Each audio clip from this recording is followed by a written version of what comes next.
Beleza? Vamos lá? Então, pega comigo a página 17 da apostila, são os exercícios sobre biomas do Brasil, são apenas 3 exercícios. Então, vamos lá fazê-los para a gente fechar esta parte, né? E aí a gente vai para a frente B. O assunto de hoje é vírus, um assunto muito importante, especialmente em tempos de pandemia, né? Se torna um assunto ainda mais em destaque, né? Não que seja que se torne mais importante, mas que acaba se destacando mais. Então, lá, página 17, primeiro exercício sobre cerrado. Lembra que eu falei para vocês que de todos os biomas do Brasil, cerrado é o top 1, né? O que aparece mais nas perguntas aí. Claro, Mata Atlântica também, por conta de todo o processo histórico de desmatamento. Todos, né? Todos têm aí a sua importância, mas o cerrado acaba sendo um dos biomas mais cobrados. Então, vamos lá falar de cerrado. Em relação aos produtores do bioma cerrado, o que significa vegetação xeromórfica, adaptações ao fogo e ao lençol freático profundo. Na verdade, a vegetação não é exatamente xeromórfica, né? O termo melhor seria pseudoxeromórfica, né? Porque xeromórfica significa que é uma vegetação adaptada à falta de água. Então, ali a gente tem, na verdade, um pseudoxeromorfismo, visto que tem água disponível, mas aí está relacionado à dificuldade da planta em utilizá-la, né?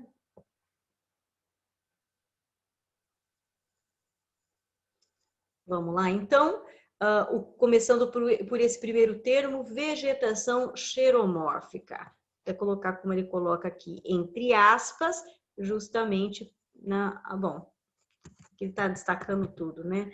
Vegetação xeromórfica refere-se à dificuldade de obtenção de água pelos vegetais. Então, não posso falar aqui a dificuldade de encontrar água, né? Falta água. Não, não falta água. No cerrado, não. Mas existe uma dificuldade de obtenção de água pelos vegetais, devida, né? Essa dificuldade é devida a quê? Devida ao pH ácido do solo e excesso de minerais. Tá? Então, as condições particulares do solo é que dificultam a obtenção de água. Por isso que o termo mais apropriado nem seria xeromórfica, e sim pseudo-xeromórfica. Vamos lá, o segundo termo, adaptações ao fogo, né? Então, aí a gente tem que contar um pouquinho dessa história, né? Que do clima, que tem aí, em função do clima seco, tem os relâmpagos que provocam queimadas naturais, e aí é por esta razão é que a vegetação tem, então, no seu tronco, uma casca grossa, né? Então, neste bioma, as queimadas naturais são frequentes e, por essa razão, a vegetação apresenta casca grossa para proteção contra o fogo. Lembrando que este fogo natural, ele é rápido, então ele não vai causar prejuízos a vegetação, nem mesmo aos animais. Ele basicamente consome galho seco, folha seca, a matéria seca, né? E essas cinzas acabam sendo incorporadas ao solo e isso melhora a qualidade do solo. Então, faz até um movimento contrário, né? De benefício para o solo. E o último termo aqui, lençol freático profundo, né? Então, se há uma certa dificuldade de obter água, algumas plantas vão ter raízes longas e vão buscar água diretamente neste lençol freático profundo, tá? Então, há plantas que apresentam raízes profundas para obter água diretamente do lençol freático. Belezinha? Olha, é uma questão que pegou, assim, 3 pontos fundamentais aí do cerrado, né? Um quarto ponto que seria importante aqui, mas aí sai um pouquinho da questão biológica, já vai um pouquinho mais para a geografia, que é a questão da agropecuária, né? Na biologia, em termos de impacto ambiental, né? Então, a parte ecológica, impacto ambiental de você fazer, né, uma agricultura num ambiente, você fazer pecuária neste ambiente, tá? E do ponto de vista da geografia, mais em termos econômicos, né? Mais até do que impactos ambientais. Beleza, vamos lá. Caatinga agora. Em relação aos produtores da caatinga, vejam que dificilmente alguém pergunta sobre animais, né? Então, geralmente, o foco mais para os produtores. Que características especiais essas plantas possuem as plantas cactáceas, né? Então, são aquelas adaptações à economia de água, né? Então, essas plantas apresentam adaptações para reduzir a transpiração e economizar água. E aqui cabe a gente citar quais seriam elas, né? Então, folhas modificadas em espinhos. Que mais? Parênquima. Falta um acento aqui. Parênquima aquífero. Se você não lembrar desse termo, parênquima aquífero, fala assim, apresentam tecidos internos que armazenam água. Tá? Então, na hora do vestibular, deu branco a palavra parênquima aquífero. Ai, como é que era mesmo o nome daquele tecido? Não lembra o nome? Fala, conta. Você vai usar mais palavras, você vai se demorar mais nisso, mas o importante é que você mostre que você sabe, né? Que mais aí em relação às cactáceas, né? Folhas modificadas em espinhos, parênquima aquífero, seriam 2 importantes modificações. Que mais? A gente pode colocar assim, cera na epiderme, na epiderme não, sobre a epiderme, né? Sobre a epiderme. Então, até mesmo na região do caule, né? Que o caule tem a clorofila, mas ele é todo encerado no intuito de reduzir a transpiração. Bom, aqui seriam então... Ô, Sheila, Oi. não sei se eu estou falando besteira, mas raiz mais longa? Raiz mais profunda, é que essa característica não se aplica a todas as cactáceas, tá? Então, se você pegar assim, um cacto, né, dependendo do tipo de cacto, claro, com aqueles cactos enormes, a raiz vai ser profunda, porque ela é proporcional ao tamanho do cacto. Mas nem toda cactácea tem raiz profunda. Mas dá para citar, sim, porque a gente está falando no geral, tá? Então, não vou falar de uma espécie ou outra particularmente, então posso colocar, sim, né, raízes profundas. No caso, por exemplo, daquelas outras plantas da caatinga, barriguda, chique-chique, bom, essas daí que não tem a folha modificada em espinho, aí essas aí com certeza vão ter raízes profundas. O cajueiro, né, que é típico dessa região, aí sim, todas com raízes profundas.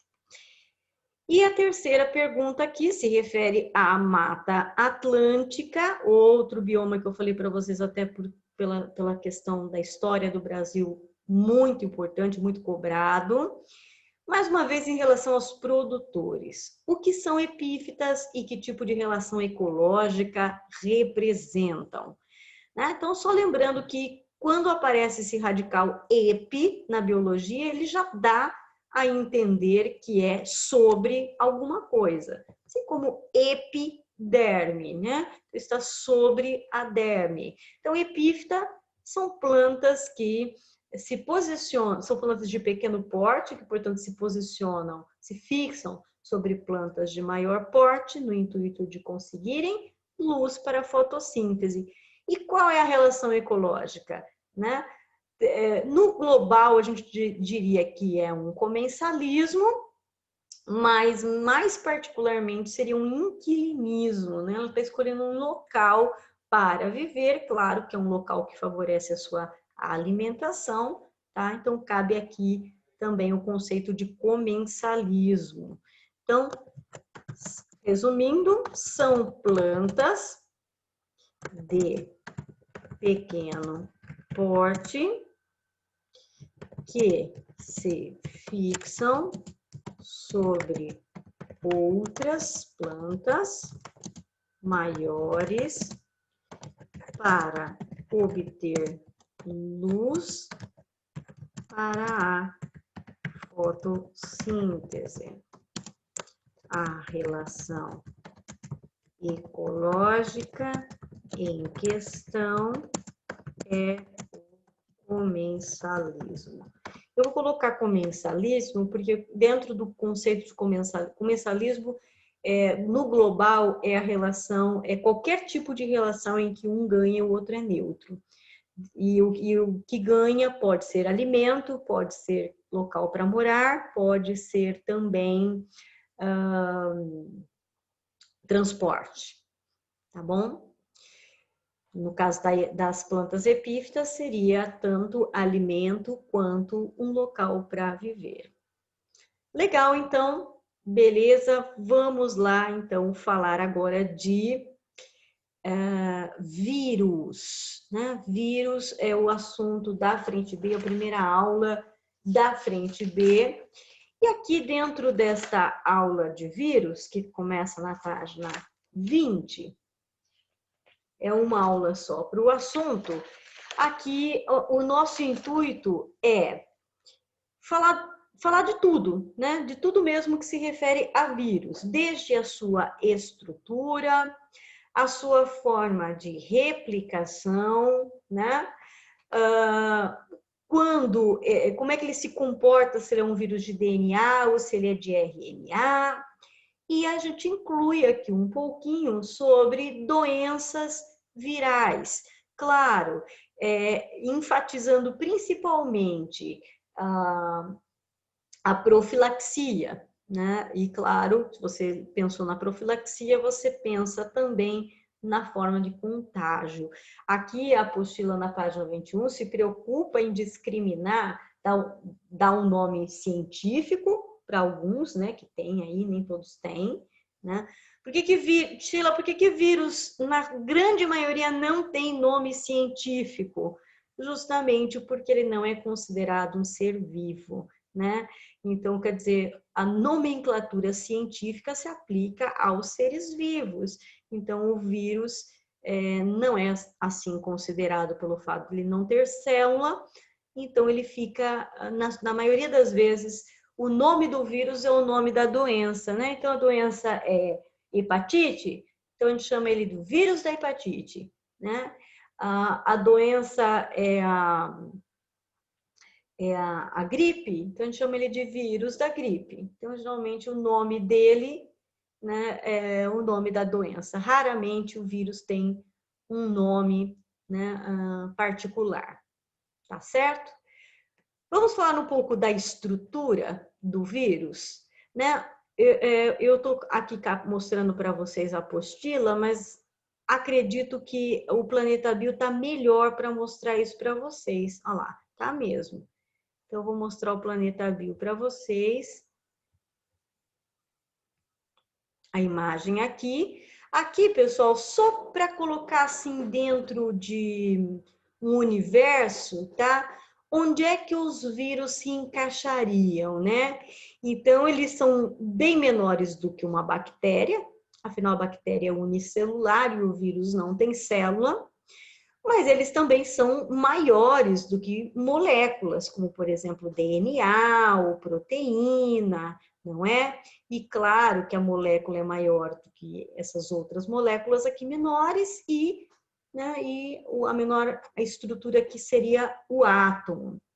Aqui, só para você ter uma ideia, então, até essa faixa aqui, a gente consegue observar o organismo a olho nu, né? Nesta faixa aqui, com o microscópio óptico, você consegue observar uma célula, uma bactéria. No entanto, para visualizar vírus e moléculas e átomos, aí você precisa de um microscópio eletrônico que vai dar aumentos aí de uma ordem de aumento muito maior, né? Estrutura do vírus. O vírus é uma estrutura de várias moléculas. Então, o que basicamente é um vírus? Um conjunto de moléculas. Então, não tem células e, obviamente, não tem metabolismo, porque o metabolismo, que é o conjunto de reações químicas, que ocorre na célula, né? Então, ele não tem metabolismo. Não tem metabolismo próprio. Em que sentido aqui? No sentido de que quando ele parasita uma célula, ele assume o metabolismo da célula como sendo seu, né? Então, ele se apropria do metabolismo de uma célula. Então, é justamente por não ter célula, por não ter metabolismo próprio, é que o vírus é um parasita intracelular obrigatório. Então, ele está sempre buscando uma célula. Claro que, dependendo do tipo de vírus, ele vai ter uma certa preferência, né? Então, existem vírus que parasitam especificamente um tipo de célula vegetal, o outro de fungo, o outro tem vírus especificamente para bactérias, né? Mesmo no nosso corpo, tem vírus que vão escolher aquele tipo de célula que interessa. Eu prefiro um macrófago, né? Eu prefiro uma célula, eu prefiro uma célula epitelial. Eu prefiro uma célula renal, eu prefiro um neurônio. Então, aí cada vírus tem aí uma certa preferência. A questão é que todo ser que tenha célula, né, está sujeito a ser parasitado por um vírus, porque existe vírus que parasitam todo tipo de célula, tá bem? Então, aí ele vai aqui está dizendo reproduzir, tá? Você pode usar esse termo sem problema, mas o termo melhor seria replicar. Qual é a diferença? Quando a gente usa o termo reproduzir, a gente, de algum modo, está pensando em gameta, né? Está pensando em fecundação. Então, como o vírus foge muito desse perfil, né? Porque nem célula ele tem, geralmente a gente substitui o termo reprodução para o vírus por replicação. A postura de vocês usa esse termo, replicação viral. Mas tudo bem se você usar? Se você usar, tudo bem, porque você é um aluno de ensino médio. Se eu usar, aí é problema, porque eu já estou num outro nível de conhecimento Então, não me é permitido mais, né, usar esse termo, porque eu já fui, né, já trabalharam comigo essa diferença em nível universitário, então eu já tenho obrigação de saber. Mas para vocês tudo bem, passa, se vocês usarem o termo reprodução, ninguém vai diminuir a pontuação de vocês no vestibular por causa disso, tá? Então, como é que é a estrutura de um vírus? O vírus, ele apresenta externamente um envelope. Esse envelope pode ou não ser duplo, tá? Às vezes é um só, às vezes são dois. Esse envelope, ele é constituído basicamente de proteína. Às vezes pode ter outras moléculas associadas, como alguns carboidratos ou lipídios, tá? Mas é menos comum. Então, uma cápsula basicamente proteica, e dentro desta cápsula existe um material genético. No caso deste daqui, olha só, é um DNA, dá para saber por causa da dupla hélice.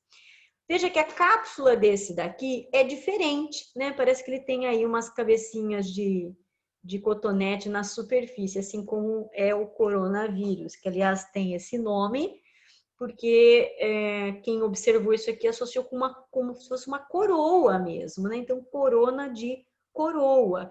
Então, tem a ver com o formato da cápsula. Então, aqui, no caso, esta cápsula aqui tem proteína, tem aqui, ó, tá vendo? Bilipídico, então, glicoproteína. Então, um pouquinho mais sofisticada, com algumas moléculas associadas à base, que seria a proteína. Aqui dentro nós também estamos vendo um DNA, certo? Mas poderia muito bem ser um RNA. Vírus cujo material genético é DNA, nós chamamos de adenovírus. Notem que na palavra adeno tem lá as siglas ADN, ácido desoxirribonucleico, tá? Fica a dica aí. Adenovírus é o vírus de DNA. E o vírus que possui como material genético RNA é chamado de retrovírus. E esse retro aí lembra, né, o RNA. Ele vai falar um pouquinho disso daqui, né? Existem vírus não envelopados, né? Então, eles apresentam externamente um capsídeo constituído de proteínas, né? Apenas proteínas. Se, além de proteína, tem bicamada, lipídica, aí eles são envelopados, tá? Então, só mais um detalhe aí. Material genético, como eu disse, pode ser DNA, né? No caso do vírus do HPV, o HPV é o vírus que causa as verrugas genitais, verrugas no colo do útero, verrugas no pênis, e ele, se não tratado, pode evoluir para o câncer de colo de útero, né? Então, ele não é responsável pelo câncer de pênis, não é esse vírus aqui, mas na mulher, o HPV, né, se não tratado, evolui para um câncer de colo de útero, tá? Então, ele é um exemplo de vírus com DNA. O vírus da poliomielite, né? Poliovírus, né, causadores também dessas verrugas, né? O vírus da poliomielite entra também nesse caso aqui de vírus com DNA. RNA, temos outros tipos aqui, o TMV, que é o vírus do tabaco, então ele parasita células vegetais do tabaco. Esse daqui, ó, aftovírus, causa febre aftosa no gado, e aí tem muitas e muitas outras, né? Exemplo de vírus envelopados. Já ouviram falar de varicela? Varicela é mais popularmente chamada de catapora. Então, é um vírus de DNA envelopado. O HIV é um vírus de RNA envelopado. Essa questão de ter ou não esse envelope, não é cobrado isso de vocês, tá? Apenas um detalhe aqui que eu estou acrescentando. O H1N1 é envelopado e é de RNA. Nossa, Sheila, eu preciso saber qual vírus é de DNA, qual é de RNA? Não necessariamente, tá? Talvez aqueles que no momento estão um pouco mais em alta, né? Então aí cabe um destaque para ele, certo? Bom, então aqui, ó, ele dá alguns exemplos, né, de diferentes modelos de cápsula, de formas geométricas, né, as mais variadas possíveis, né? Então tem helicoidais, esse que parece um bastão, este aqui que parece um insetinho, né? Enfim, diferentes estruturas de cápsula. Aqui, classificação, né, não é importante, né? Vamos avançar aqui, olha, também tudo questão de classificação, isso não é importante para vocês. Vamos direto lá para reprodução, que mais precisamente o termo melhor seria replicação, né? Então, como eles são parasitas intracelulares obrigatórios, então ele precisa da aparelhagem bioquímica, né, das enzimas, das organelas de uma célula para poder realizar a sua replicação. Por isso que ele deve ser introduzido numa célula. Então, quando o vírus ele encontra uma célula, ele vai fazer o quê? Ele vai introduzir nessa célula apenas o seu material genético. Vejam que a cápsula não entra, tá bom? Então, ela sempre fica do lado de fora. Eu reforço isso porque eu já vi algumas questões que diziam assim, alguém marcou radioativamente a proteína da cápsula e depois de um tempo quer saber onde é que essa radioatividade vai ser observada. Então, ela vai ser observada apenas na superfície da célula parasitada. Por quê? Porque cápsula não entra. Ah, não, mas marcaram radioativamente, né? O DNA, uma estrutura específica do DNA, tipo a desoxirribose. Então, onde você vai observar a radioatividade? No interior da célula. Por quê? Porque o vírus introduz apenas o seu material genético dentro da célula. Ah, mas ele pegou assim uma molécula que tem tanto na cápsula quanto no DNA. Ah, é? Bom, né, vamos supor, ele pegou nitrogênio. Nitrogênio tem no aminoácido da cápsula e tem na base nitrogenada do DNA. Aí ele pergunta, onde você vai observar a radioatividade? Né? Dentro e fora. Por quê? Daí você tem que explicar. Porque nitrogênio entra na composição do aminoácido da cápsula, mas entra também na composição da base nitrogenada lá do DNA, do RNA do vírus. Perfeito, pessoal? Então, só cuidado com essa questãozinha aí, vira e mexe, ela aparece, tá? Então, por isso que eu aproveitei o gancho para falar disso. Vamos lá, vamos ativar o vírus. Então, quando a gente ativa o vírus, a gente vê que aqui o ciclo lítico, né, o primeiro ciclo, o que acontece? A primeira etapa é a chamada de adsorção, não precisa lembrar desse termo, mas é o momento em que o vírus se fixa na membrana. Então, as fibras proteicas dessa cápsula aderem aos receptores da membrana plasmática. No caso, a bactéria, ela tem parede celular. Então, a parede celular está mais interna, o que está mais externo é a parede celular. Então, no caso desse vírus aqui, são as proteínas da parede celular que ele vai aderir. O fato é que o vírus adere à superfície da célula. Se for uma célula animal, diretamente na membrana plasmática. No caso aqui era uma bactéria, então foi a parede celular. Segunda etapa, o vírus introduz o seu material genético. No caso aqui é um DNA, né? O DNA viral entrou aqui, tá? Então esse que seria a penetração, segunda etapa, perfeito? Vamos lá, terceira etapa, vamos replicar.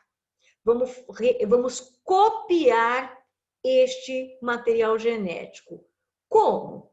Né? O genoma viral, o DNA viral, assume o controle da célula, tá? Então, ele vai usar a energia do ATP desta célula, a mitocôndria vai trabalhar para gerar energia para esse processo do vírus aqui. Ele vai se utilizar de nucleotídeos livres que esta célula tinha reservado para ela, de enzimas, né? Então, que enzima que é essa que vai duplicar o DNA? Né? Então, é a DNA polimerase.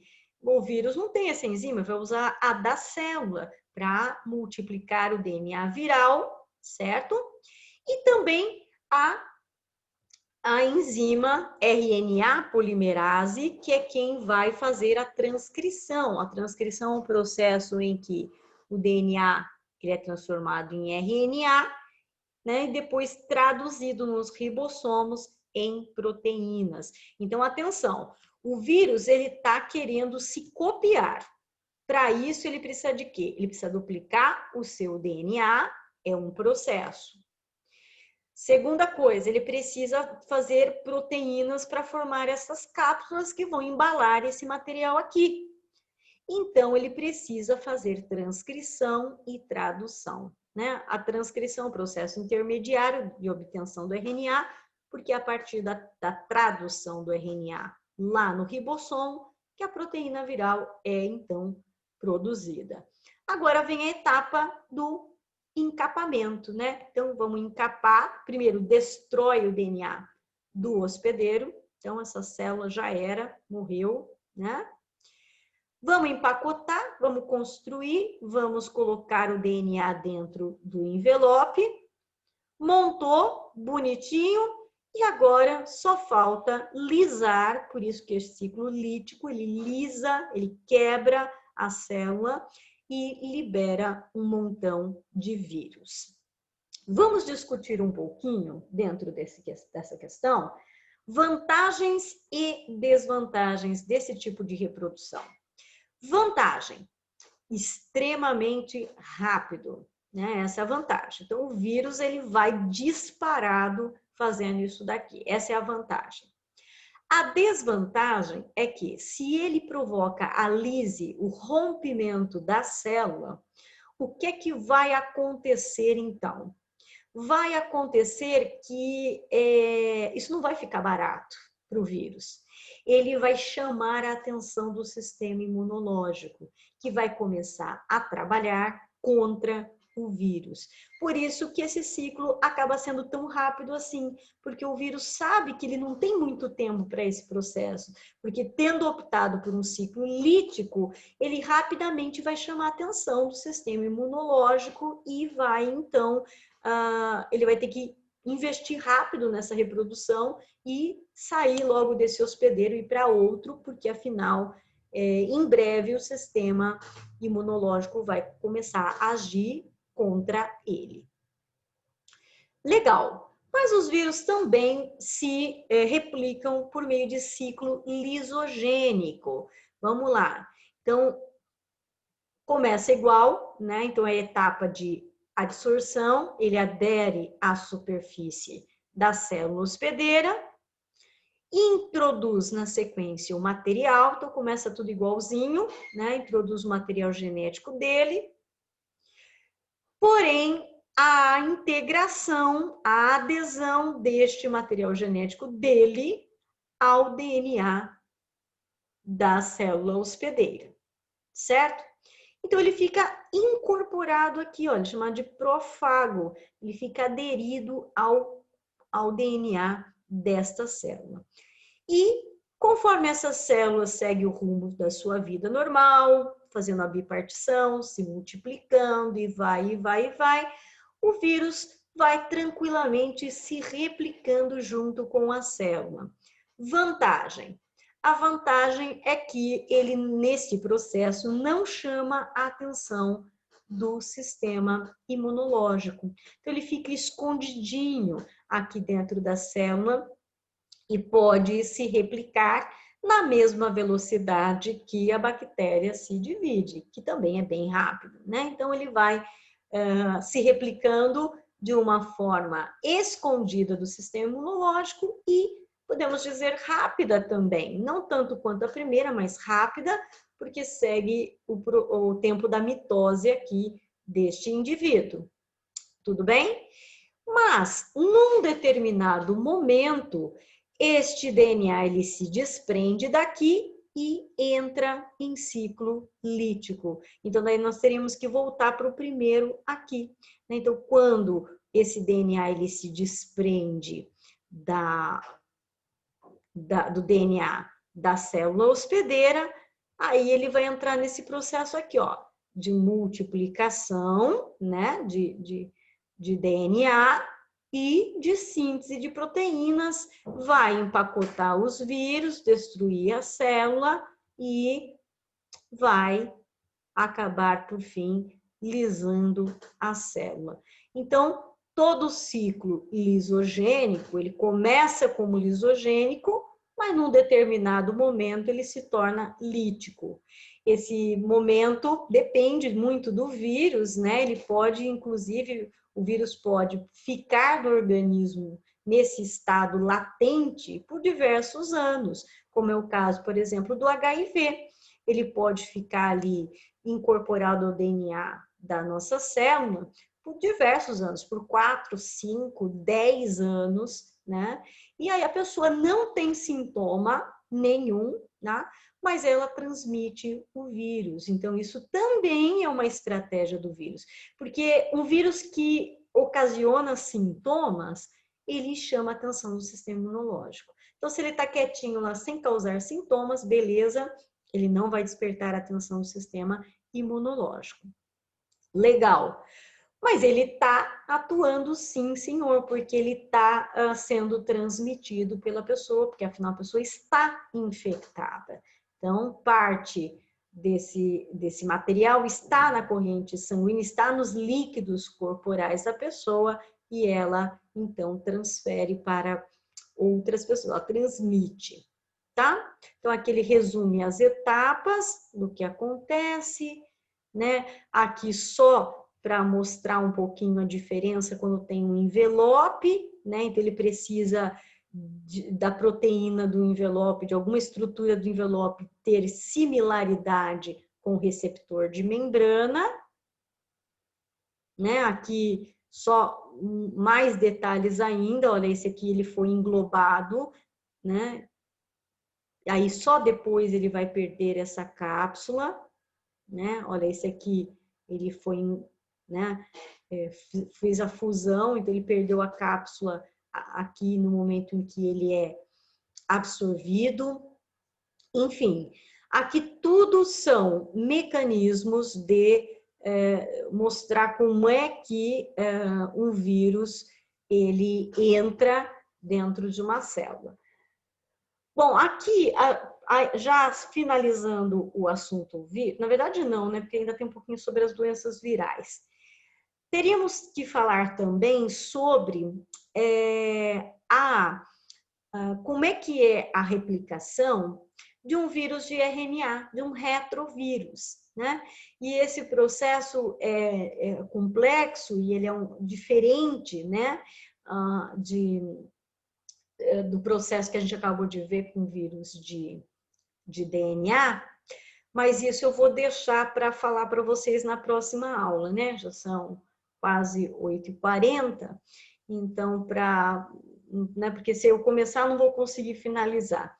Então, vou deixar para trabalhar isso na segunda aula com vocês, aí eu falo com vocês sobre replicação de retrovírus e doenças virais. E aí seguimos, então, para mais uma aula. Tá joia? Até daqui a pouquinho, então.